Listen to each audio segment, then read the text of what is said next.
Hi, this is Weekly Reflections, and I'm Nancy Joy. The background might look different. Everything's torn apart in our house as we get ready for this move. I've been struggling a lot lately, bouncing back and forth and in between absolute joy and bliss and trauma of uprooting my life here of 27 years. My peeps, my buds, my family, my team, whatever you want to call, the many, many, many close connections both my husband and Mark I have here in Iowa, and heading off to the unknown. Yeah, we're headed toward Florida. I'm not sure exactly where, and we're selling, auctioning most of furniture, etc. And it's a real life change, and I can be excited. I certainly am excited about the changes on the planet. In here, I feel the light. I feel the Christ-conscious light. I feel it glowing. It's unstoppable. And yet, in the midst of that, as we've talked about, it's quite the roller coaster.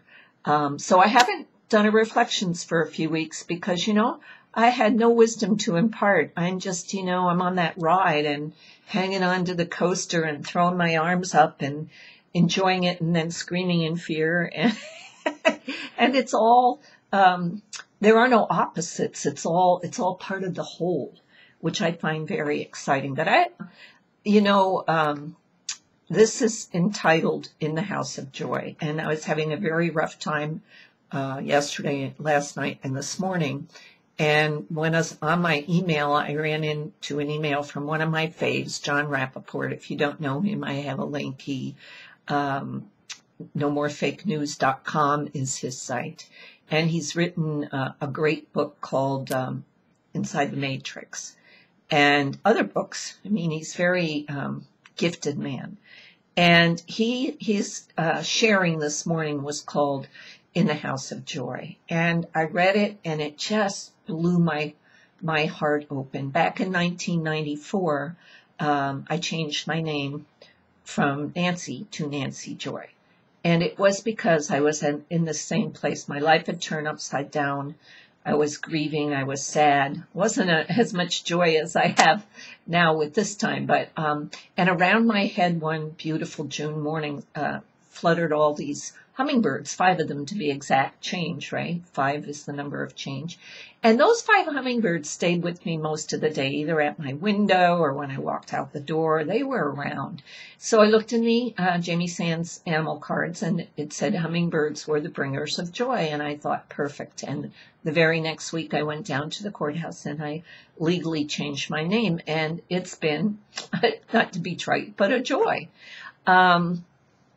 So what I wanted to share with you here, that when I ran across John's In the House of Joy message, I just got to really realizing that where I have found my comfort is within.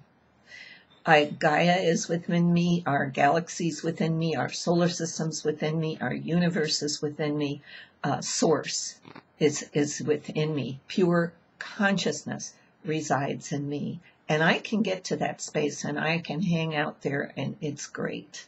It's wonderful. It's joyful.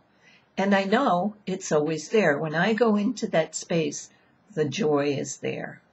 And so John Rappaport came up with a message that's a keeper, because as you're transmuting back and forth, it's not about ignoring your emotions. It's about transmuting them back to joy, back to that centered place inside of you, not by ignoring them or hiding out within, but by integrating within and without. Like I said in the beginning, it's all part of the whole. There is no duality and no opposite. Joy is not the opposite of sadness.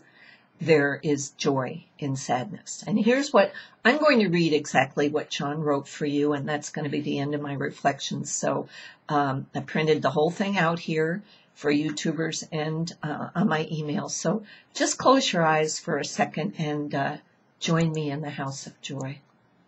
In the House of Joy, winter fades, not only because of hope or dreams or determination to follow a new path, but because for 100,000 years, People have been through gesture and word, transmitting to one another the idea that joy exists. No matter what the present moment suggests, any present moment, that idea has been passed from hand to hand and mind to mind. The odds don't matter, the score doesn't matter. The conditions don't matter, the idea lives. If this doesn't say something about the human race, nothing does. Problems, mistakes, tragedies, and still the idea is never eliminated. There is more than transmission here. This is an invention. Joy is invented and reinvented, time and time again, as if it were a secret that must be maintained. And so it is. As children, we found it every spring. The winter was devastating. It wiped out all life. It froze life. How could anything come back? Impossible. But just as now outside my window, spring always makes a return. Unstoppable. Sometimes it came back in the space of a few days and we couldn't see it happening. It happened in the blink of an eye. For some reason, the trees don't seem to care about the newspapers or television news. They're on their own timeline. They set their own pace.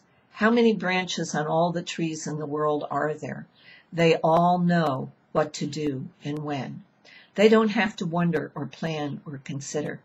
It's time for leaves, for green. Now, here they come. It's joy. When we feel the house of joy, when we're in the house of joy, we're just there. It's not hard to understand. We're in a kind of a game, and we have a new chance of winning. In this game, no one is ordered or destined to lose. Isn't that strange? In these moments, we don't have to have an ironclad plan. That's one for me. I'm struggling with that. All we have to do is stand and look.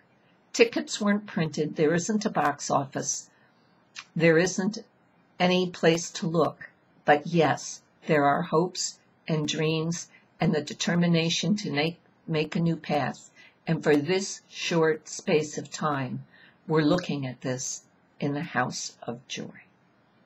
So there you have it. Find your house of joy within in every moment on this roller coaster ride we're in.